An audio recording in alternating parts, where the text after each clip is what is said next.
இயேசுவே உமக்கு நன்றி, இயேசுவே உமக்கு புகழ், இயேசுவே உமக்கு ஆராதனை.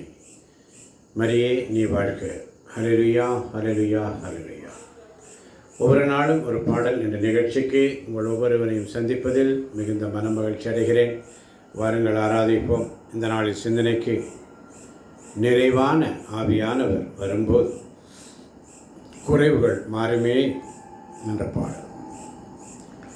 திருத்தூதர் பணிகள் 1ஆம் அதிகாரம் 8ஆம் வசனம் இப்படியாக சொல்லுகிறது: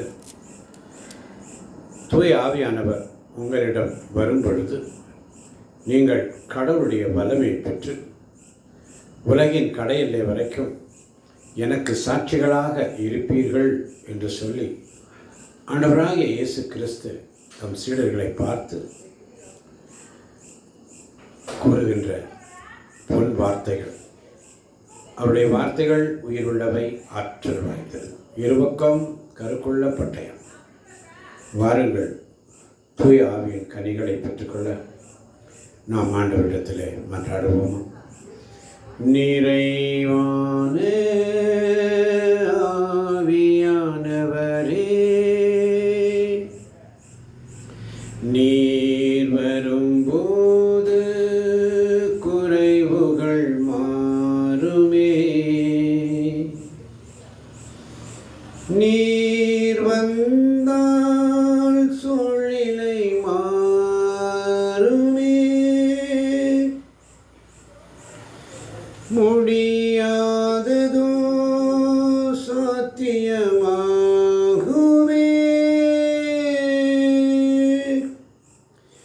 நிறைவான ஆவியானவரே, நீர் வரும்போது குறைவுகள் மாறுமே. நீர் வந்தால் சூழ்நிலை மாறுமே. முடியாததோ சாத்தியமாகுமே. நிறைவே நீர் வாருமே. நிறைவே நீர் வேண்டுமே. நிறைவே நீர் போதுமே. ஆவியானவரே. கலாத்தியருக்கு எழுதிய திருமுகம் 5ஆம் அதிகாரம் 22ஆம் வசனம் 23ஆம் வசனம் மிக அழகாக சொல்லுகிறது: தூய ஆவியின் கனியோ அன்பு, மகிழ்ச்சி, அமைதி, பொறுமை, பரிவு, நன்னயம், நம்பிக்கை, கனிவு, தன்னடக்கம் என்பவை. இவை உள்ள இடத்தில் திருச்சட்டத்திற்கு இடமில்லை. எனவே கலாத்தியர் 5:16 சொல்லுகிறது: தூய ஆவியின் தூண்டுதலுக்கேற்ப வாழுங்கள் என்று சொல்லி.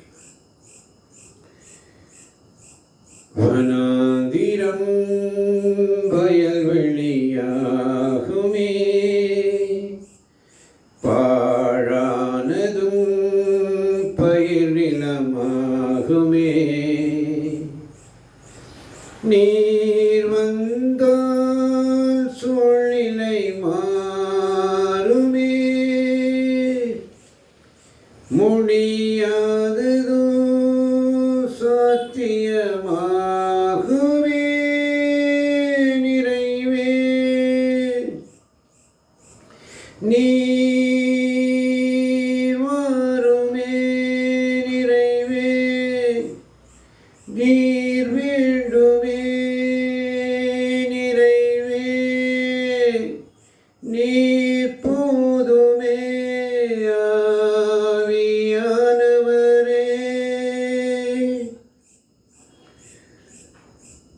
ஆமென். ஆண்டவர்களே, கலாத்தியர் 6:9 சொல்லுகிறது: நன்மை செய்வதில் மனம் தளராதிருப்போமாக. நாம் தளர்ச்சி அடையாதிருந்தால் தக்க காலத்தில் அறுவடை செய்வோம். வனாந்திரம் வயல்வெளியாகுமே,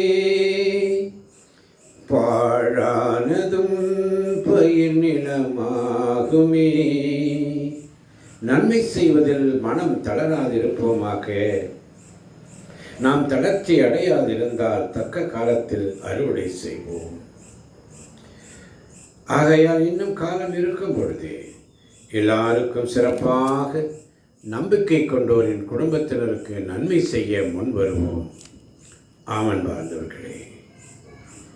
எனவே கலாத்தியர் 6:4 சொல்லுகிறது, ஒவ்வொருவரும் தம் செயல்களை ஆய்ந்து பார்க்கட்டும். ஒவ்வொருவரும் தம் செயல்களை ஆய்ந்து பார்க்கட்டும். கலாத்தியர் 6:2 வாசித்து பாருங்கள்.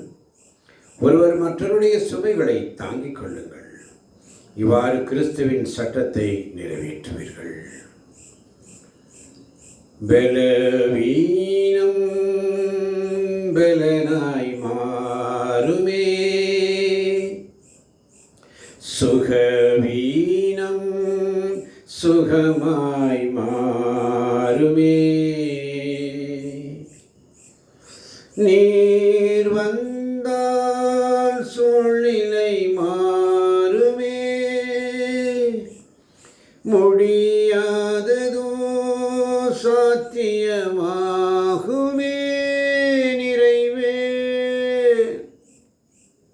நீர் வாருமே, நிறைவே நீர் வேண்டுமே, நிறைவே நீர் போதுமே.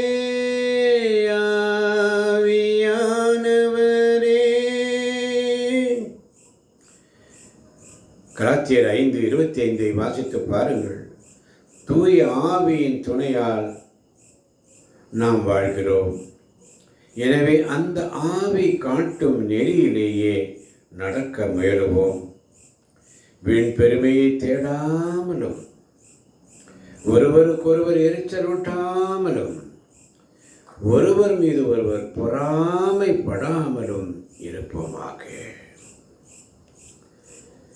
பலவீனம் பலனாய் மாறுமே, சுகவீனம் சுகமாய் மாறுமே. நீர் வந்தால் சூழ்நிலை மாறுமே, முடியாததோ சாத்தியமாகுமே. நிறைவே நீர் வாருமே, நிறைவே நீர் போதுமே. நிறைவே நீர் வேண்டுமே. ஆவியானவரே,